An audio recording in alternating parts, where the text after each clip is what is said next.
Assalamualaikum warahmatullahi wabarakatuh. Waalaikumsalam warahmatullahi wabarakatuh. Alhamdulillahirabbil alamin. Allahumma shalli ala Muhammad wa ala alihi wa ashabihi ajma'in.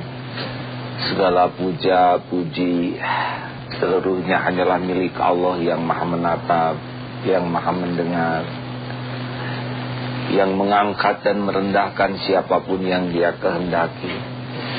Ya Allah, jangan biarkan karunia kelebihan yang Engkau berikan membuat kami sombong dan takabur, melainkan berikan kepada kami kenikmatan menjadi hamba yang tawadu, yang rendah hati. Rabb, hanya Engkaulah yang mengangkat dan merendahkan hamba-hambamu. Angkatlah derajat kami dengan ridho-Mu ya Arhamar Rahimin. Ibu bapak sekalian, kita semua ingin dihargai, normal. Ingin dihormati, normal. Ingin dimuliakan, normal. Tetapi menjadi tidak normal ketika kita diperbudak keinginan dihargai, keinginan dihormati, keinginan dipuji dengan perbuatan riya. Dan lebih buruk lagi ketika keinginan itu membuat kita sombong, merasa lebih, mendustakan kebenaran. Padahal ada jalan untuk menjadi mulia. Dan jalan inilah yang harus kita tempuh. Seperti apakah jalan itu? Kita dengar sabda Nabi. Rasulullah sallallahu alaihi wasallam bersabda, "Man tawadhu'a rafa'ahu Allahu, wa man takabbara wada'ahu Allahu." Siapa yang merendah diri maka Allah akan memuliakannya, dan siapa yang sombong besar diri Allah akan menghinakannya.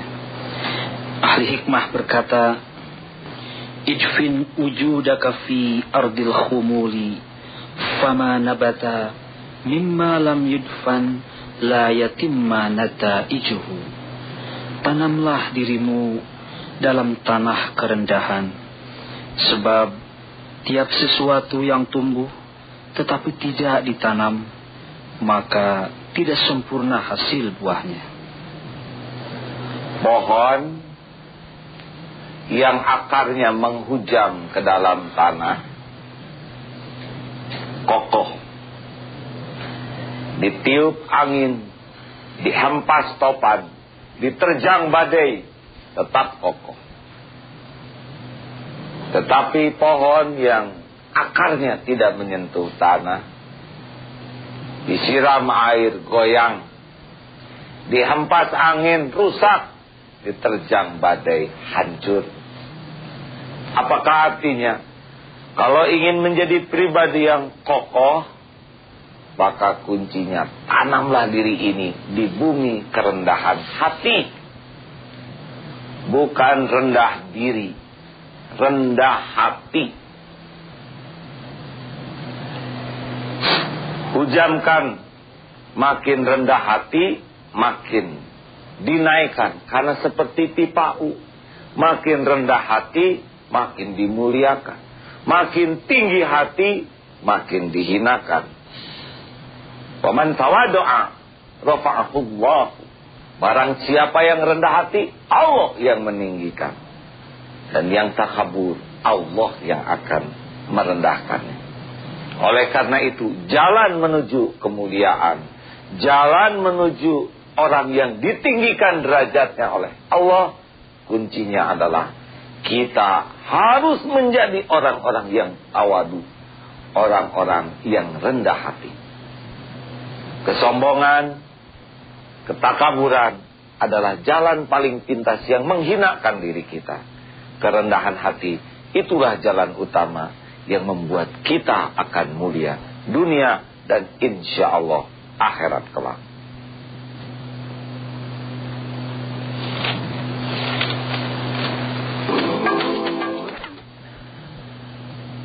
Jadi saudara-saudaraku,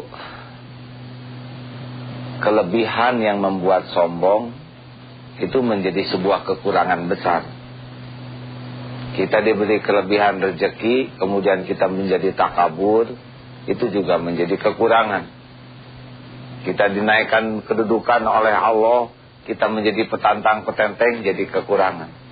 Makanya setiap kenaikan sesuatu, ilmu, kedudukan, penampilan, jabatan, atau ibadah, selalu harus makin berjuang untuk menukik. Karena peluang itu ada, kalau tidak dilatih, jatuh kita menjadi hina. Ingat, pipa U, makin menaik, makin turun kemuliaan. Baik, ada yang bertanya, silakan. Begini, apa perbedaan antara rendah hati dengan rendah diri? Apa, Dek? Perbedaan antara rendah hati dengan rendah diri. Rendah hati dengan rendah diri. Kalau rendah hati adalah ciri hati yang sehat, karena dia berhasil mengendalikan dirinya untuk tidak sombong. Sombong itu penyakit hati. Tetapi rendah diri adalah penyakit, namanya minder. Orang yang minder atau rendah diri, itu dia kufur nikmat. Bahasa kasarnya kufur nikmat, karena dia lebih sibuk melihat kekurangan yang ada dibanding nikmat Allah yang melimpah. Misalkan tangan agak bengkok sebelah, padahal sekujur tubuh sehat, akal sehat. Dia sibuk saja melihat jempolnya yang bengkok, sehingga dia malu kemana-mana hanya karena sebuah jempol. Dia tidak mensyukuri nikmat yang besar hanya karena sesuatu yang dia anggap musibah. Padahal bisa jadi tangan bengkok ini perlindungan dari Allah, supaya dia lebih dekat dan mohon kepada Allah. Atau bisa jadi Allah memberikan cacat, karena Allah akan memberikan dia pahala besar, kesabaran. Dan Allah akan menggunakan kekurangan cacatnya itu untuk menggerakkan orang-orang yang sehat. Maka orang yang rendah hati adalah hati yang sehat, buah dari kemampuan mengendalikan diri untuk tidak sombong. Orang yang rendah diri adalah orang yang berpenyakit hati, karena dia tidak mensyukuri nikmat yang besar, hanya terfokus kepada kekurangan yang kecil. Beda sekali. Jadi jangan sampai rendah diri, tapi rendah hati.